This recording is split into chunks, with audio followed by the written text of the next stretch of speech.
Hello, it's me, and I got an interesting one to solve and scramble. I did an unboxing on this a little while ago.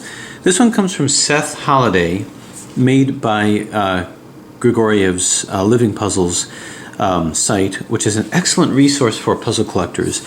Anyway, this one appealed to me because I had a suspicion of what this might represent, but this is Seth Holliday's Raptor Skewb. So a Raptor Skewb seems to have a combination of very similar cuts. You can see here the square shape that you'll see with a Skewb, and it does indeed turn like a Skewb. It's got that nice little sound of SLS printed nylon material. So you can scramble it and solve it as a Skewb. But in addition, you've got these Rex cuts over here. So you've got these superficial turns. You can do a deep turn as you would a Skewb, and you can do a more superficial turn the way that you would see with a Rex cube. So just like this. So buried underneath or in the middle of the Skewb are these Rex cuts over here. And they move exactly the same way. So you see really the same kinds of pieces. Sort of. You have this edge represents these edges over here, and you've got these cuts over here too. So it's a little bit more complexity with this. So what does this puzzle represent, and what kind of strategies can I design to solve this?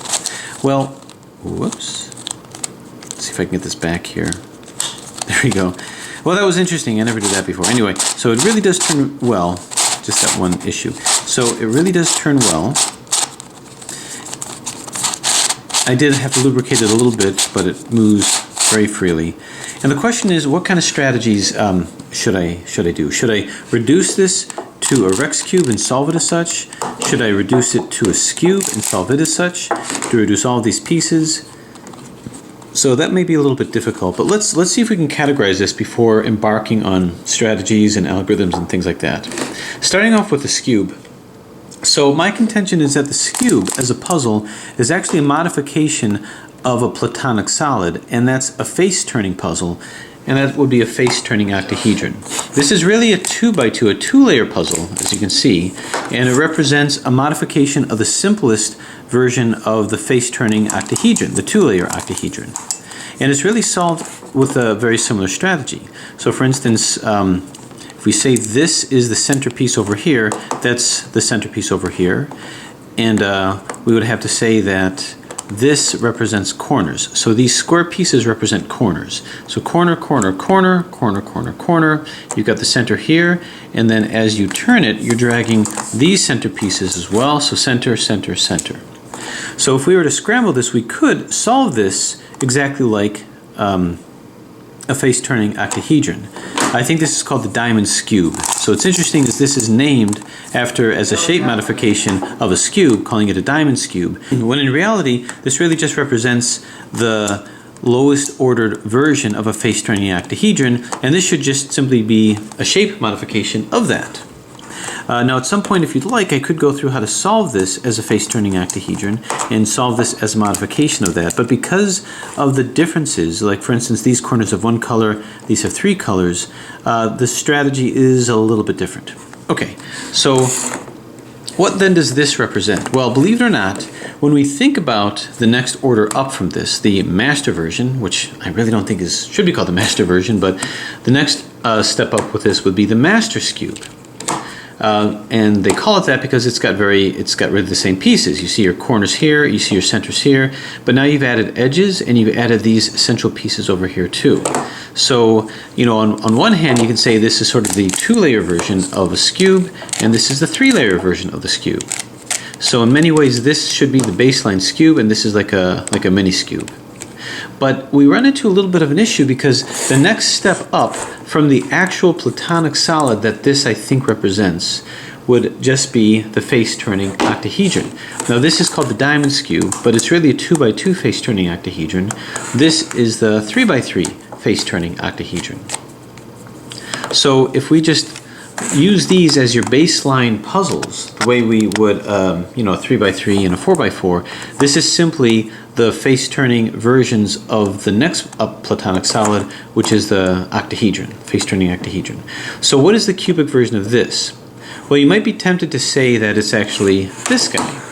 if this is the cubic version of this must be the cubic version of this, and indeed there are a lot of similarities. So as I move this over to here, and I move this here, these would once again represent the corners. So they would represent this, this, and this would represent these pieces. And this edge here would represent these edges here. And these central pieces over here would represent these central pieces. And indeed, I do have an algorithm that I do exactly the same with these. So then the way that this would work is this would go here, this would go here, and this would go here by doing up, down, down, up, down, down, up, up. So this went to here, this went to here, and this went to here. I had a very similar algorithm here, which would move this to here, this to here, and this to here, where I'd go down, down, down, up, up, down, up, up. So indeed, this went to here, this went to here, and this went to here. Up. Now they're very similar algorithms, but they're not exactly the same. The reason why this is kind of an odd one out, even though this looks like a natural progression of this puzzle, it's not really a cubic modification of this, and the reason is because when I turn this side here and I correlate it with this, I've got this piece over here. This represents a middle piece. The next layer up doesn't seem to have, in the face-turning octahedron, a middle piece. So everything else correlates. These here correlate with the edges, with the corners rather. These should correlate with centers that don't exist. So when I turn this, I don't have a centerpiece here, and I'm not dragging centerpieces as I do here. So these pieces correlate, and these pieces correlate as well. But what doesn't seem to, and also these pieces correlate as well. So this correlates with here, this correlates with here. Everything is perfectly the same, except I've got extra pieces here. This, this, and this are not found on your classic face-turning octahedron. Unless there are centerpieces here, here, and here. But aside from that, I can't really say that piece for piece, this is a cubic version of a face-turning octahedron. It's something different, something else. The actual cubic transformation of this puzzle would be the Skewb. Now, it might look like there's more curved cuts. This has a more structure. This is triangular, this is square. So it seems to correlate more just within the purity of the shapes. This one is more rounded type edges. But truth be told, it is piece for piece the correlative of a cubic transformation with this. As I turn this here, notice there's no center here. But what correlates with that is these all correlate as edges. And these, rather these here, all correlate with each other. So this correlates with this, right off the corner. So these are corners. These are the pieces right off the corners. These two represent these two over here. And this represents the edge. So you have a perfect correlation between these two. And as a matter of fact, you can do a solve of the Skewb in exactly the same way that you do a solve of this. So that algorithm that I showed that moved this to here, and this to here, you can do with this as well. If you understand that this is the face over here, you can move this to here, and this to here, just by doing the same kind of moves. Down, with a corner here, down, down, up, and up, down, up, up. So in a pinch, you can move these guys around. This went to here, this went to here, and this went to here, in exactly the same way that this worked. This had a similar kind of algorithm, but it moved things differently. This went to here, this went to here, this went to here. If memory serves, I think I have a tutorial on how to solve this exactly like this, so that you don't have to do a lot of fancy footwork towards the end over there. Now I can't say that I solved this exactly like this over here, because there is a little bit of a difference when it comes to the nature of some of these pieces. These corners, for instance, have just one color, whereas these have 4 colors. So there is a solve strategy that's a little different, but it is wholly the same. So now the question becomes, okay, if we're going to say that this is kind of its own puzzle, although it looks like this, it's really not the next step up.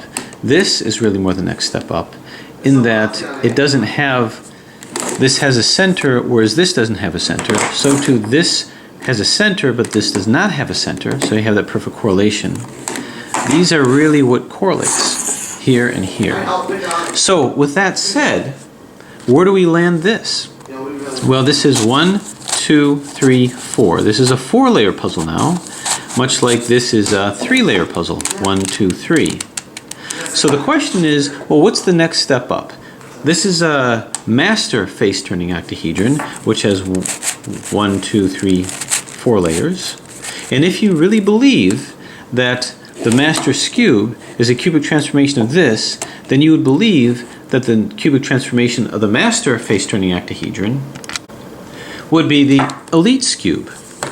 Now it's pretty obvious how it looks, that this would be the next step up from here, and this would be the next step up from here, but the fact of the matter is, this is a different evolutionary line than what we were seeing with the face-turning octahedron. This is not really a straight cubic transformation of the master of the face-turning octahedron. I think it's more likely to be this. This is a different evolutionary line where you brought out centers, where these don't have centers. So too, this is an evolutionary sidebar as well, because you don't really solve them the same. There are some things that correlate. As I turn this now has a center. So if I move this over here, you can see that this also has a center, so pretty good. I can look at these as corners, much the way I see these as corners. But that's kind of where the similarities sort of end. You can look at these as edges that need to be reduced, much like these are edges that need to be reduced. But these two pieces here only can correlate with this piece. So there's just one piece here where there's two. And in addition to that, when I move this, I'm moving these center pieces. I know they're corners in this puzzle, but in a face-turning octahedron, they would be center pieces. But that would be like moving this. So when I move this over here, it does not move this center, otherwise it would be this move. But this move is not equivalent to this move. That would be equivalent to this move. So what's missing from this is just the same as this sort of tears down its analogy to this. The fact that when I turn this piece over here, I've got extra pieces with these pieces over here, the homologies with this is split in two, and I'm dragging center pieces, and although these have center pieces, unlike this guy, although this has center pieces, I'm not dragging those center pieces with me. So unless there's something else that I'm missing, this is not a correlative puzzle with this. So the Elite Skewb is not a cubic transformation of the master face-turning octahedron any more than this is a cubic transformation of the face-turning octahedron. It represents a different evolutionary sidebar that only resembles these in looks, but they're splitting pieces and doing other things. So what then would be the cubic version of this? Let's compare this to what we see with how we jump up from the 2x2, 3x3, and the 4x4 cube. Well, let's take a look what a 2x2 is. A 2x2 is very different from a 4x4. Just like these guys are very different. You don't reduce the face-turning octahedron to a 2x2. It's a much more simple version of it. Even layer and odd layer. So when you think about what a 4x4 is, a 4x4 can be scrambled and solved like any of these two. So it's kind of like both in one. I can move it as a 2x2 and solve it as a 2x2 without just moving deep layers. Or I can move it with superficial layers as a 3x3 and solve it as a 3x3. So in many ways you can say that a 4x4 is like a 2x2 inside of a 3x3, because I can do deep turns and just solve it as a 2x2, or superficial turns and solve it as a 3x3, or I can scramble the whole thing and either reduce it to a 3x3 or reduce it to a 2x2. Well, let's take a look at this and see that we appear to have two puzzles in one. And I would say that this is actually truly the cubic version of a master face-turning octahedron. And the reason is because I could just do deep slices and solve it like the 2x2 version of what we call the Skewb. Or I can just do superficial slices and that would just solve it as the 3x3 version, or the Rex Cube. Or I can mix both up. Oh, did I scramble it? No. Or I can do both superficial and deep and do a process of reduction. And the process of reduction is where I would reduce these pieces over here and then solve it exactly like the 3x3 version. And that's how I would solve the 4x4. Is I would use both deep and superficial to scramble it, but I would reduce it to a 3x3 and solve it as a 3x3. So that's really what we can do over here. So too, I can just scramble this using deep cuts, and if I scramble it using deep cuts, I basically have a diamond Skewb. or I can scramble it using superficial cuts like this and really just have a face-turning octahedron where everything will remain reduced. Or I can do both deep and superficial scrambles and reduce it as such. So I would say what we see with this puzzle is actually the cubic version of a face-turning octahedron, just like the Rex cube is a cubic version of a face-turning, this is a cubic version of a master face-turning octahedron, this is the cubic version of a face-turning octahedron, and this is the cubic version of a 2x2 face-turning octahedron. And all of these wonderful puzzles are simply evolutionary offshoots that have drifted away from their face-turning octahedral components. They are face-turning, they are cubic modifications of face-turning octahedrons, don't get me wrong, but not like the purest versions of this. Now, if we were to design this one to be a true octahedral version of this guy, you'd have centers, and these centers would get dragged along. I'm not even sure how that would work. Same thing with this. It wouldn't look like this. You'd have, I mean, over here, we do have the center, so we have this component here. These guys look like these guys over here, but you've got these petals, which represents this. This is split in two, whereas this is not. This is a corner, and you've got these are the centers over here, which correlates with these centers. This drags along those centers, whereas this turn does not drag along these centers. So if we're going to call this the basic look of a master face-turning octahedron, this would not be that modification because we're dragging centers here. We're not dragging the center here, and this one is not dragging these centers here. This is truly correlated with this motion over here. It's the same motion. And this motion is correlative with this. So to a collector like me, when I see pure cubic transformations of puzzles in my collection, well, I just can't resist. So I'm going to put these to the side, and now we're ready to kind of tackle this puzzle over here, which, although you can say may be a combination of these two puzzles, it's actually the next archetypic order up from that, the cubic version of the master face-turning octahedron. So, with that said, how am I going to go about the process of solving this? What kind of algorithms can we use? Well, the good news is, I guess I don't have to think of any new algorithms. One algorithm that I thought up with this guy, as I'm trying to reduce these edges, is every so often I'll get to a situation where I'm sort of down to a couple and it's going to get hard to do like a 4x4 type reduction. But what I would do is I would try to do different moves to isolate other moves. I do a commutator and see if I can isolate a move with a middle move, do the middle move, and then undo the commutator. So I believe what I did is something like R, and then I did a deep U, superficial RI, UI, and as I look down here, I saw that this was isolated. So I can do this move to isolate it. If I go U, R, UI, RI, then it would come back. So what I'll do is I'll do the middle move first. Sometimes, you could do that. We'll go up, then we'll do R, U, RI, UI. Then we bring it down and do U, R, UI, RI. And that caused a predictable rotation of these pieces. This white to here, this pink to here, this green to here. So might I have a similar kind of a strategy here? Well, as I turn this, these are going to be the corners. These will be the corners. And these pieces will correlate with this, but they're shaped different. These two, which have one color, are not correlated with these two. It's correlated with these two. And these two that have two colors are not correlated with these two. They're correlated with these two. So I got to be careful because I can't say that moving this piece is the same as moving this. It's going to be the same as moving this. And maybe that's going to make the solve strategy a little different.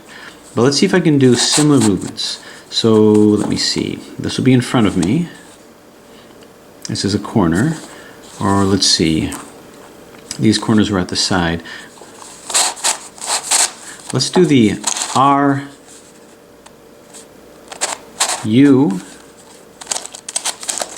Oop. Careful. Don't want to get locked up. Oof. RI, UI. Okay, let's look along this and bang, I see an isolated piece. Okay, let's get it back.